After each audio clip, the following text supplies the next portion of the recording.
Drosophila melanogaster, or fruit fly, is a common house pest found feeding on moldy and rotten fruits.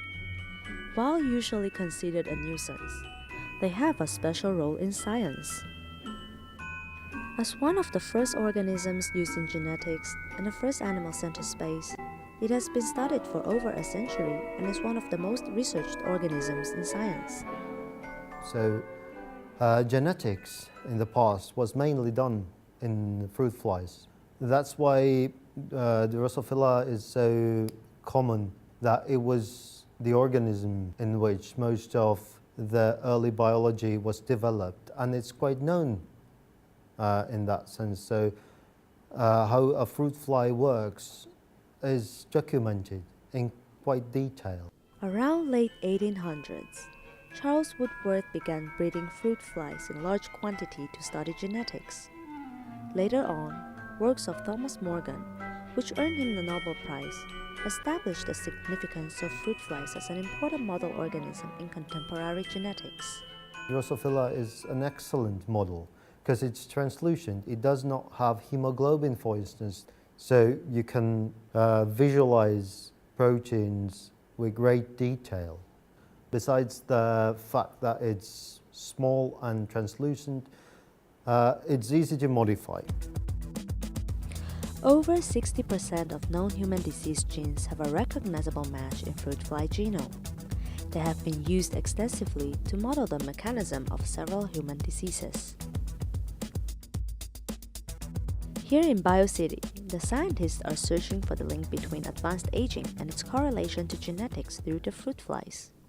And mutations in intermediate filaments are involved in many different diseases, such as cataract, dilated cardiomyopathy, and progeria, which is maybe the most famous disease related to intermediate filaments. Here we are using the fruit fly, Drosophila melanogaster. We are basically using two approaches to study these diseases. One of these approaches is that we are taking a gene, a human gene, that is not present in the fly genome, and we're expressing it in the fly. And by this we want to see if this can give us a lead about the function of this protein in the human. And our other approach is that we are mutating a gene that's already present in the fly that also causes diseases in humans.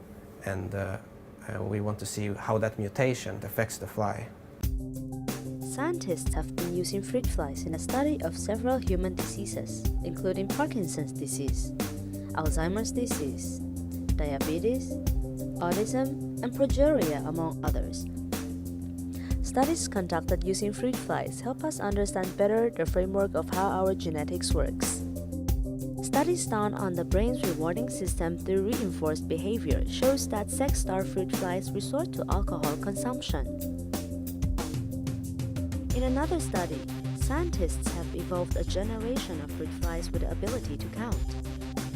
Their small size, short generation time, and high fecundity make them ideal model organisms for genetic studies. So the reason that people usually choose fruit flies is one, that it's very cheap and there's a really fast generation time, so you can use large populations of flies when you study mice, for example, which are more expensive.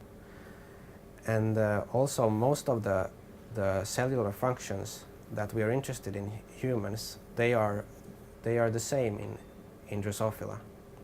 And that's why Drosophila is relevant to us when we look at human disease models. Scientists have been able to manipulate the phenotype of the flies by altering their genes, producing some strange mutants such as the Ken and Barbie flies with no genitals, the candy flies with reduced lifetime, the headless flies, and flies with switchable sexual orientation. The involvement of fruit flies in human disease studies has brought vast insights to the scientific field for decades. For the most part, their contribution has been underrated by a great majority. They have been proven to be excellent models for the study of fundamental biology.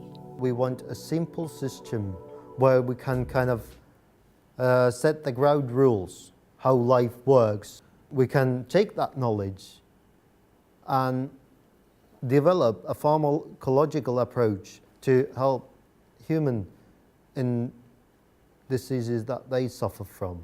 In the future, I'm hoping that if we can show that the studies of intermediate filament related diseases is relevant in Drosophila, then maybe we can also use the fruit fly as a model to study different molecules as therapies, and we can investigate how these molecules can neutralize the effects of mutations that cause diseases.